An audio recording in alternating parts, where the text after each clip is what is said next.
Salam alaikum wa rahmatullah. Alors cette vidéo, elle va piquer, elle va faire mal.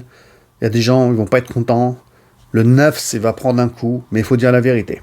Je voulais pas faire cette vidéo au début, mais il y a des sœurs qui sont venues me voir hier et qui se sont encore plaints du comportement de certaines femmes, des ados, des jeunes, dans la mosquée, au moment de la prière de Tarawih, alors que les musulmans sont concentrés à écouter le Coran et à adorer Allah subhanahu wa ta'ala, des sœurs, d'accord, qui sont là, dans la salle de prière, en train de rigoler, en train de parler, en train d'être sur Snap, sur Insta, mais c'est quoi? On se croirait presque, elles m'ont dit, dans un bar à chicha ou je ne sais pas quoi. C'est du grand n'importe quoi.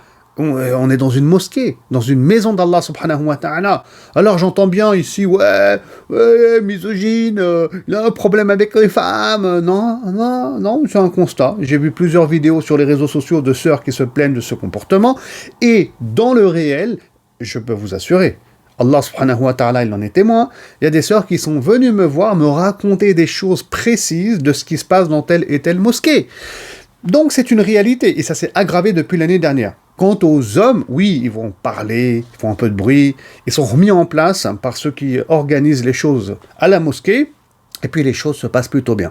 Je voulais revenir sur des hadiths du prophète sallallahu alayhi wa sallam pour remettre un cadre. Maintenant, celui qui veut entendre ce cadre, alhamdulillah, qu'il écoute ce bon conseil, cette nasiha, et celui ou celle qui ne veut pas, eh ben, Allah ma'ak, qu'Allah soit avec toi, qu'Allah te guide, voyez.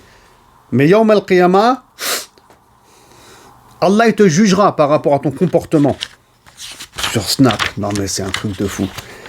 Alors, tout d'abord, le prophète sallallahu alayhi wa sallam, dans un hadith, écoutez bien, rapporté par l'imam al-Bukhari et Muslim, il dit « Ces mosquées ne conviennent ni à l'urine, ni aux saletés, mais seulement à l'évocation de Dieu et à la lecture du Coran. » C'est du moins le sens des propos du prophète qui ont été rapportés.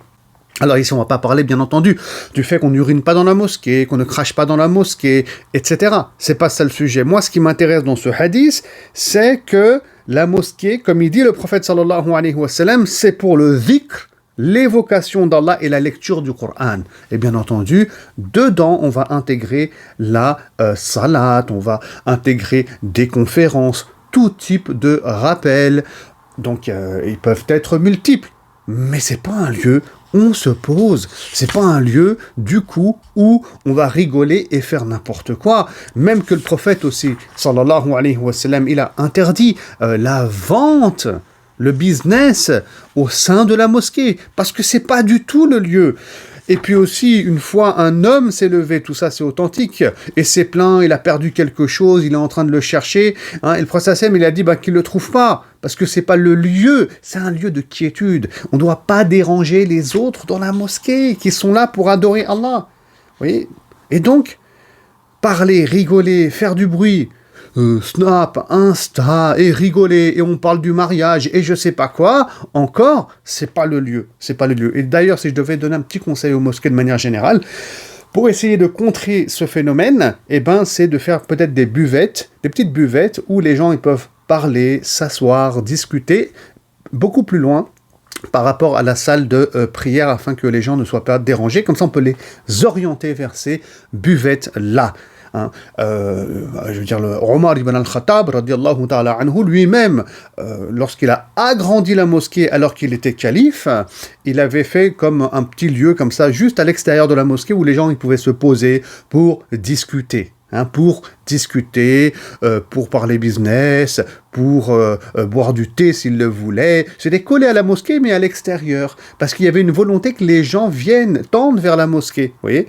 Et donc, on ne veut pas, nous, non plus, dégager les gens de la mosquée. C'est la maison d'Allah, subhanahu wa ta'ala, mais on veut quand même que les gens reviennent à Dieu d'une manière ou d'une autre. Aller à la mosquée, c'est une première étape. Par contre, le comportement, s'il n'est pas là, on les réoriente vers cette fameuse buvette, par exemple. Voyez. Donc ça, c'est des idées.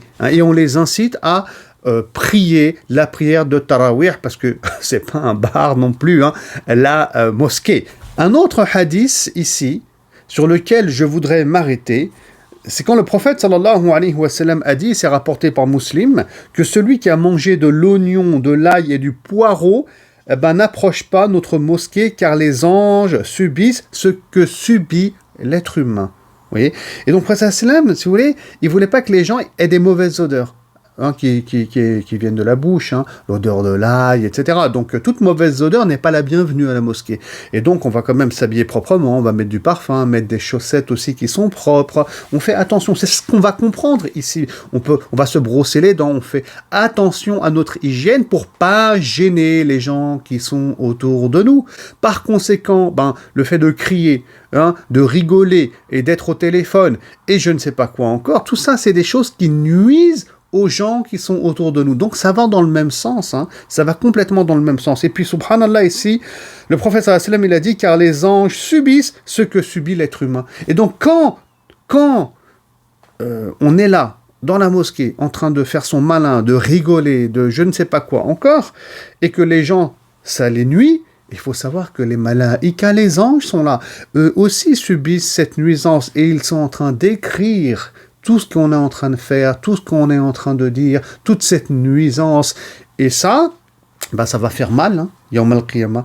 Et ça va nuire aussi, bien entendu, à notre jeûne. Toute la journée, on a jeûné, alhamdulillah, et le soir, comme ça, tu es en train de détruire une partie de tes bonnes actions, de tes hasanat.